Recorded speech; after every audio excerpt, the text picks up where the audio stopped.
તમામ લોકો સંતાયા હતા। 4 પોલીસે ઘરનો દરવાજો તોડીને તમામ લોકોને બહાર કાઢ્યા છે।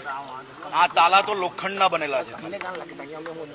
ગમે તેટલા મજબૂત તાલા બાંધશો તો બી તાલા તોડી તોડીને એક એકને નીકાળીને પકડશો।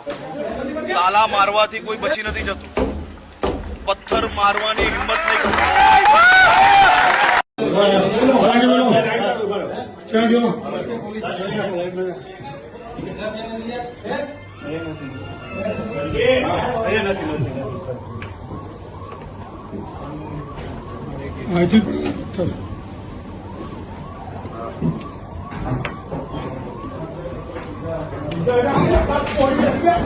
પોલીસ